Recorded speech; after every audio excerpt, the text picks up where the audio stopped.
Alright, good afternoon guys. We're going to talk today about squares and square roots, or radicals. There are two types of squares and square roots. We have perfect squares and imperfect squares, and we'll go over each one of those. Here on the board, I've shown you that when we square a number, we're taking a number and we're multiplying it times itself. So here you see 7 squared equals 7 times 7, which equals 49.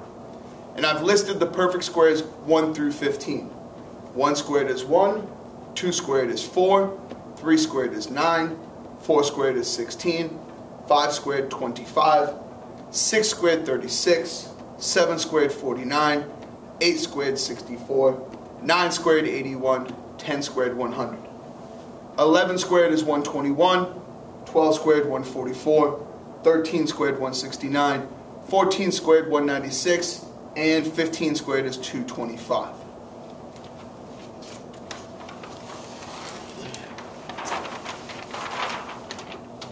Alright, square roots.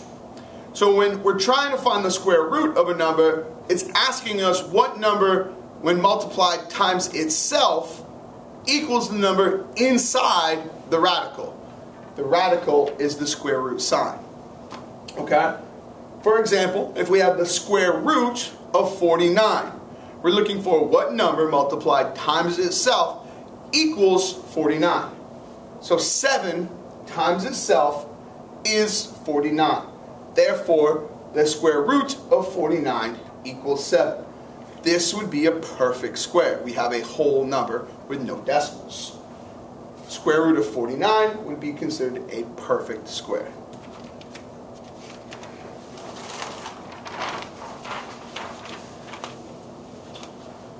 Imperfect squares.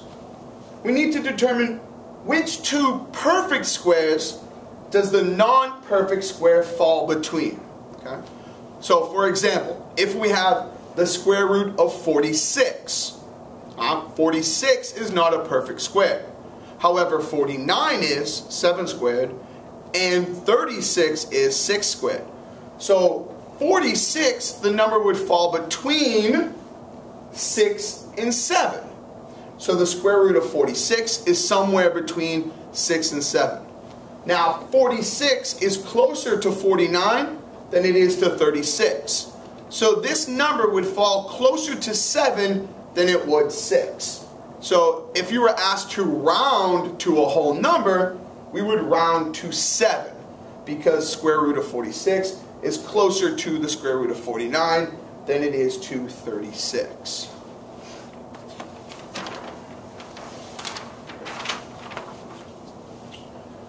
Placing the square root of 46 on a number line. So we've already determined that the square root of 46 would fall between the numbers 6 and 7, but it would be closer to 7 than it would be to 6.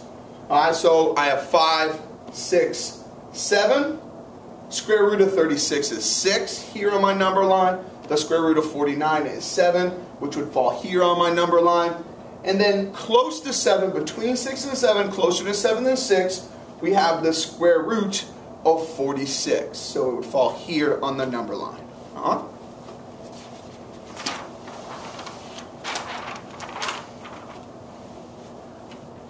Finally, if we're trying to determine which side is greater, we have less than, greater than, or equal.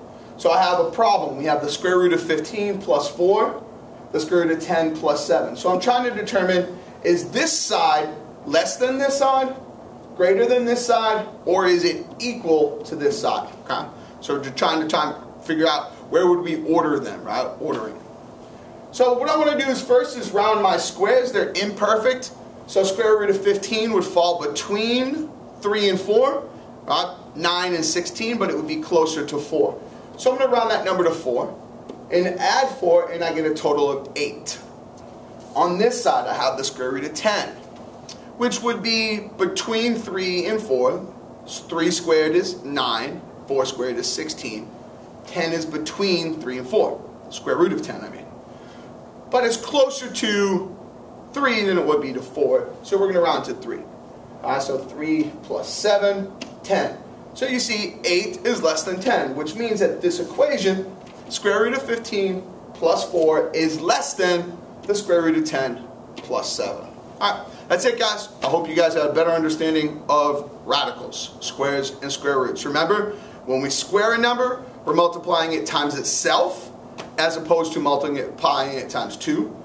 And when we're looking for a square root, we're trying to determine which number times itself gives us the number inside the radical or the square root symbol. That's all for now. Thanks.